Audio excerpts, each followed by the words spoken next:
Assalamualaikum warahmatullahi wabarakatuh. Apa kabar semua sahabat karunia kaya? Alhamdulillah hari ini saya sedang mencari pandan. Dengan mandi daun pandan, semoga hajat panjenengan semuanya terkabul. Terima kasih. Assalamualaikum warahmatullahi wabarakatuh. Saya senang Pak Haji.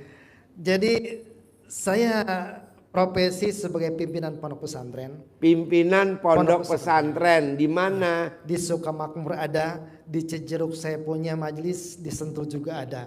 Kajian saya, kajian bil khusus kalau di Sentul itu tawasul atau zikir Thariqah Qadiriyah Naqsabandiyah. Oh, TKN. Tarekat Qadariyah Naqsabandiyah. Oh iya, Cuman TKN. TKN-nya TKN keluarga karena saya cucu ke-8 dari Pangeran Sake Citerep bin Raden Abdul Fattah sampai ke Sultan Hasanuddin sampai ke Wow, Syarif. tepuk tangan dong. Alhamdulillah. Saya takjub, saya perbandingkan dengan ilmu-ilmu yang saya pelajari. Kebetulan Pak Haji, background saya kebanyakan tentang batiniah, tentang ma'rifat, tentang hakikat. Saya bilang Pak Haji ini waliullah min auliyaillah. Saya yakin sesuatu itu. Kenapa? Karena ulama itu terbagi dua dalam pribadi saya merasakan. Ada Bos, ulama. shoot bos. Tepuk tangan dulu dong. Bos, apa yang lo kok tajub sama ilmunya RDA ya bos? Apa yang bikin bos kok seneng sama ilmu RDA? Apa bos? Unik Pak Haji. Satu itu. Keduanya ini memang kearifan dari leluhur. Dulu saya juga pernah, orang tua saya pernah menceritakan, bahkan menunjukkan centong itu. Itu dulu waktu kecil. Kakek saya wafat usia 121 tahun. Dan kebetulan memang keluarga kami keluarga agamis, tetapi ada juga yang di luar itu artinya banyak mistisnya. Nah, saya belajar di pesantren sampai memimpin pondok pesantren, kebanyakan juga kajian-kajian tentang tasawuf. Nah, berkaitan dengan takjubnya ke Pak Haji ini, ada ilmu yang spesifik. Kalau mungkin dalam Karomah Tuan Syekh Abdul Qadir banyak menceritakan tentang karomat dan ketakjuban. Tetapi di sisi lain ada cerita tentang Abu Nawas. Ini Abu Nawas juga luar biasa. Ketika Abu Nawas ditanya berlari ketika hujan, Abu Nawas, kenapa kamu lari dengan hujan? Hujan itu kan rahmat. Kata Abu Nawas, justru aku lari takut menginjak-injak rahmat Allah katanya. Jadi sesuatu yang lucu itu membuat sesuatu takjub, apalagi ketika Pak Haji yang berbicara. Ribuan orang tertolong, ribuan yatim bisa menikmati hidup yang pendidikan yang layak, kehidupan yang layak. Saya harus ketemu, saya bilang. Akhirnya saya tadi sama istri sama keluarga datang ke sini pagi, bilang katanya Pak Haji nanti jam 11 malam. Saya tunggu Pak Haji. Saya sampai keliling, lihat kuda, lihat sapi, lihat kerbau, sampai ketemu si bolong. Oh si bolong. Nggak sengaja saya keliling, kata orang di sana, Pak Kiai mau lihat apa? Ini segini banyak, subhanallah. Pak Haji tahu nggak si bolong? Apa? Kuda katanya. Kudanya luar biasa. Saya pas jumpa ke situ, si bolong tenang Pak Haji. Ya. Saya bilang, Assalamualaikum warahmatullahi wabarakatuh. Saya di dalam hati. Ketika si bolong itu tenang, ini ibu ya, ini tadi cerita saya. Semuanya kuda yang di tadi itu lagi makan Pak Haji. Ya. Cuman si bolong itu tenang, diam. Saya pandang. Ketika dalam hati Assalamualaikum, badannya bergetar Pak Haji. Dikit-dikit. Masya Allah, saya bilang, sampai melihat sapi yang kerbau yang bule, kerbau belang. Allah, saya bilang, kerbau ini, yang tanduknya kayak begini, ada yang kayak stang kebalik. sepeda. Iya, betul Pak Haji. Nah, dalam kajian tasawuf itu ada tahalli tajalli. Tadi saya waktu ngobrol sama rekan sama tamu, saya bilang, Kang, Pak Ustadz, saya kalau ketemu Pak Haji aja itu sudah merasa cukup bahagia buat saya. itu sudah merasa bahwa hajat-hajat saya pasti terkabul. Pasti. Pasti terkabul. Pasti. Pasti terkabul. Tidak ada yang kecil, tidak ada yang banyak, tidak yang besar.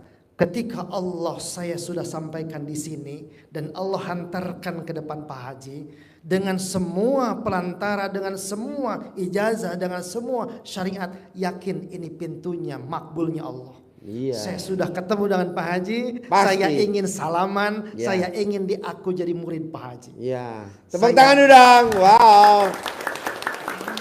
Terus Bos, saya bangga. saya punya tamu namanya Pak Hengki. Ya, Pak Hengki. ya, Itu utangnya luar biasa, Bos. ya. Nah, alhamdulillah dia waktu itu hajatnya 450 miliar cair. Nah, tuh hobinya ngobrolnya masih bolong. Masih bolong. Ada yang utangnya 200 miliar cair, ngobrolnya masih bolong. Ngobrol aja sama si bolong. Ngobrol aja. Yang utangnya 100 M juga. Nah, saya juga punya nanti, Bos, kapan saya kenalin sama tamu saya yang luar biasa. Dia datang ke sini dulu nggak punya rumah 11 bulan yang lalu. Dia nggak punya mobil, nggak punya rumah, nggak punya mobil. Nah, dia praktekin ilmunya RDAY, hampir dia privat tiap hari, hampir tiap hari dia privat. Sekarang namanya Mas Abi sama Mbak Lisa. Saya bilang, Mbak Lisa, kalau gurunya rumahnya 1000 meter, Mbak Lisa harus rumahnya di atas 1000 meter. Alhamdulillah rumah dia sekarang 3.500 meter. Subhanallah. Tepuk tangan dong Mbak Lisa sama Mas Abi. Nah, waktu itu dia datang tidak punya mobil, naik Grab. Saya bilang, Mbak Lisa, kalau gurunya punya mobil di rumah saya pribadi,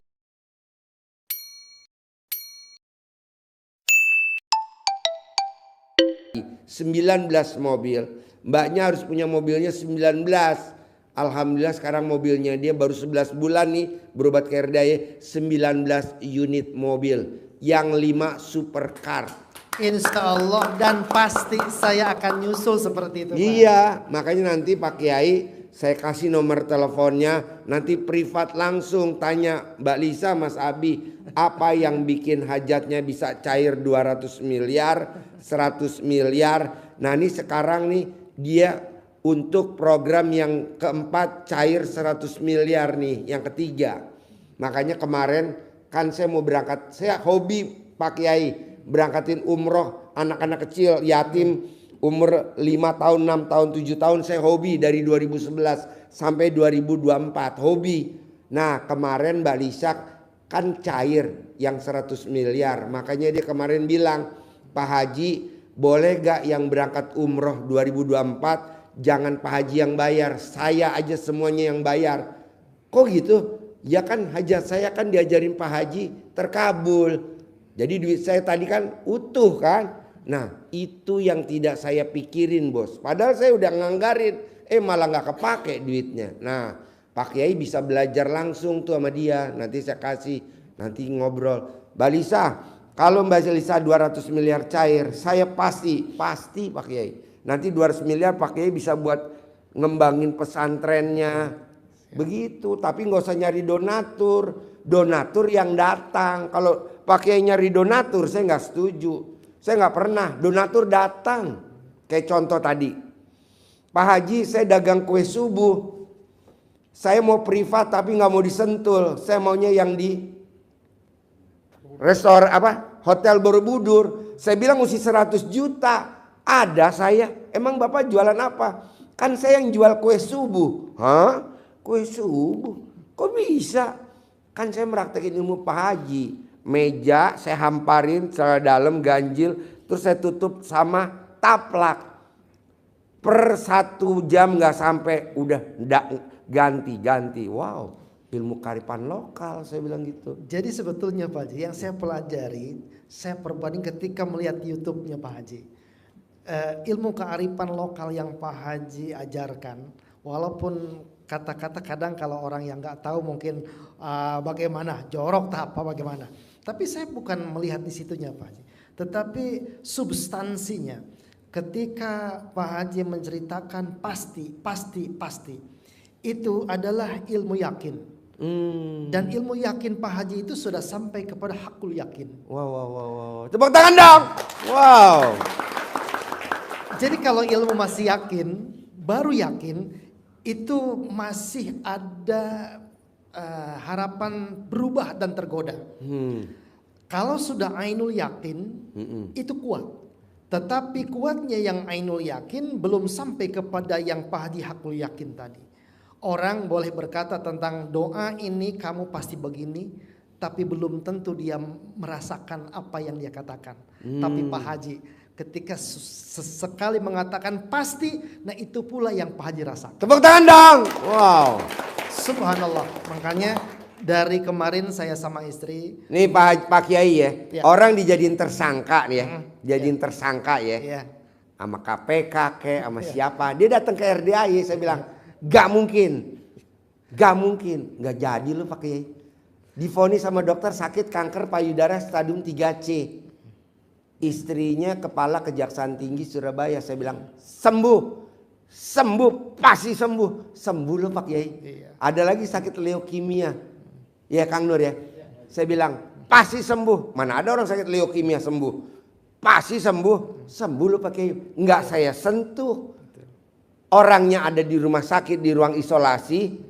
Yang datang kemari uangnya doang, sedekahnya.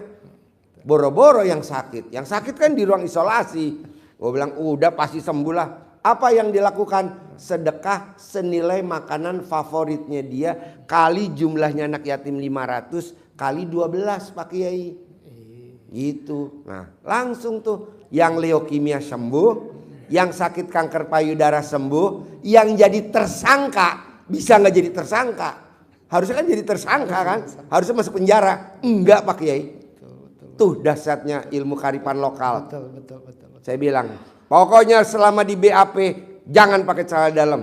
Jadi nggak pakai celana dalam Pak Haji. Nah itu unik Pak Haji. Oh unik. Unik. Oh unik. Selama saya tadi mendengarkan unik tentang celana Tadinya dalam, tersangka Pak Haji, Pak Kiai tersangka. Iya. Dia nggak bisa jadi tersangka. tentang BH, padahal dipikir ini apa maksudnya?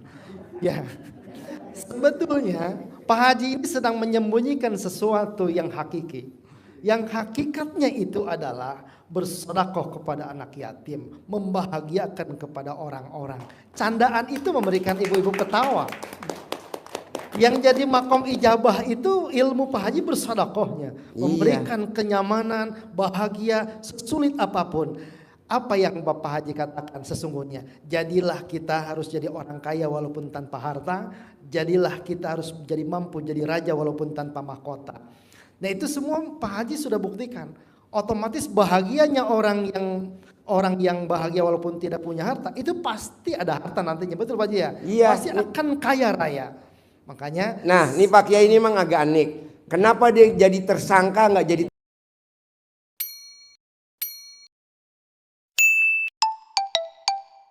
tersangka? Nah, waktu lo dijadiin tersangka, jabatan lo apa? Gubernur. Berapa gaji gubernur? Kali 12. Ya. Bisa nggak jadi tersangka Pak Haji? Jabatan apa waktu lo jadi tersangka? Wali kota. Berapa gaji wali kota sama tunjangan lo? Tunjangan kinerja tunkin. Kali 12. Bisa nggak jadi lo Pak Kiai? Nah sambil lo diperiksa nggak pakai cadar. Nah itu mah guyonan Pak Kiai. Intinya mah sedekah itu. Karena seumur hidup dia belum pernah sedekah kali 12 kali gaji. Misalkan gaji sama tunjangan kinerjanya. Misalkan sebulan gajinya 18 juta. Kali 12. Seumur hidup belum pernah. Kalau salah investasi pernah. Ditipu orang pernah. Nah ini kita maksain sedekah ke Allah. Tapi ada guyonannya. Selama lu di BAP wajib nggak boleh pakai celana dalam. Padahal nggak ada hubungannya Pak Kiai. Tepuk tangan dulu dong. Oh Pak Kiai udah nyimak ke situ ya. Nyimak. Oh, Saya iya. selalu pelajari dan saya dengarkan di YouTube. Saya pikir saya kaji, saya Ya. telaah. Ini pasti bukan ini, bukan ini. Karena kebetulan memang selain daripada saya ngaji kitab, juga tentang kebatinan, tentang apalah macam-macam. Artinya ada padepokan, pengisian macam-macam. Jadi ketika mendengar Pak Haji tentang itu, ini bukan yang sebetulnya. Nah, akhirnya tadi saya ngobrol juga sama teman yang sama tamu di sini. Sebanyaknya hajat saya, sebanyaknya yang tamu-tamu hajat apapun, pasti banyak hajat saya, besar hajat saya. Tapi insya Allah dengan jumpa saja dengan Pak Haji malam ini, semoga Allah takdirkan. Saya tunggu, saya nggak ngantuk, saya paksakan, saya kuatkan. Saya jumpa melihat wajah Pak Haji saja, saya bilang sudah tenang hati ini. Tepuk tangan dong. Wow. Alhamdulillah. Alhamdulillah. Dan semoga Pak Haji ridho. Semoga Pasti. mampu doa-doa yang Pak Haji lantunkan, mudah-mudahan itu juga berkah buat saya dan Ya. semua keluarga saya di sana. Ya, nanti pokoknya Pak Kiai kapan waktu senggang harus ketemu pasien saya Mbak Lisa dan Mas Abi yang udah cair 200 miliar, cair 100 miliar. Nah, ini sekarang cair lagi 100 miliar. Siap. Jadi umroh besok harusnya saya yang bayar. Kata Mbak Lisa, Mas Abi, saya aja Pak Haji, semua kita yang cover. Kok gitu? Kan saya udah diajarin Pak Haji cair kemarin. Oh, nah Pak Kiai nanti saya temuin, Pasti biar harus. termotivasi. Kalau dia bisa cair 200 M, Pak Kiai dan tamu yang hadir harus juga cair. Kalau Mbak Lisa yang kedua 100 miliar cair, Bapak dan Ibu dan Pak Kiai harus cair juga. Kalau Mbak Lisa sekarang nih cair lagi kan nih 100 miliar, maka dia yang ngebayarin umroh besok tanggal 24 September. Jadi uang saya nggak kepake, Pak Kiai dan teman-teman juga harus juga cair. Dan kalau bisa Bapak dan Ibu bisa umrohnya gratis. Makanya syarat bangun jam 00, senyum, mandi pagi, tahajud, paksain baca Qur'annya wajib 12 juz. Jarang Pak Kiai, orang nih pengobatan maksain suruh tahajud jam 00, jarang. Jarang maksain dia wajib baca Quran 12 juz, jarang. Tapi ini kandang embe, saya lakukan itu dan hasilnya alhamdulillah. Alhamdulillah. Nah, Pak Kiai pasti bisa cair ya. Ya, dan memang ada persamaan Pak Haji. Ini sebelum saya tutup. Nah. Saya juga di pesantren itu anak-anak yang tidak punya ayah, anak-anak yang orang tua yang nggak ada, walaupun ada orang tapi nggak ada kemana, itu saya urus, saya gratiskan makannya apanya. Dan alhamdulillah Allah buktikan kemurahannya. Saya dikasih tanah, ada yang di Riau itu sampai 240 hektar, di Serdang Bedagai ada yang 27 hektar. Cuman memang Allah mungkin siapa tahu dan yakin pada malam hari ini Allah pasti berikan modal untuk semua yang karena memerlukan bangunan. Tanah-tanah kosong itu seperti yang sedang digarap itu di Lewinuduk di Sentul, itu juga ada tanah yang mesti dibeli tapi belum kebeli karena Nanti belum ada uangnya. donaturnya yang datang pasti. Amin. Pasti. Amin. Nanti saya kenalin tamu-tamu saya yang kaya-kaya, mau Amin. dia. Amin. Amin. Ya. Ya Allah. Amin. Jadi jangan nyari donatur. Amin. Donatur nyari Pak Kiai. Siap. Siap Pak. Iya, kalau Pak Kiai nyari donatur saya nggak setuju. Ngapain? Umur kita udah saya sepuh. minta ridhonya hari ini berjabat berkah ya. tangan dengan Pak Haji. Sip. Saya pengen jabat tangan. Kita tepuk tangan dulu dong untuk Pak Saya Kiai. pengen sentuh. Bos, berkah ya bos ya. Allah. Makasih ya Pak Kiai ya. Wow, Oh, saya senang. terkabul. Harusnya saya yang cium tangannya Pak Kiai. Tepuk tangan dong untuk Pak Kiai.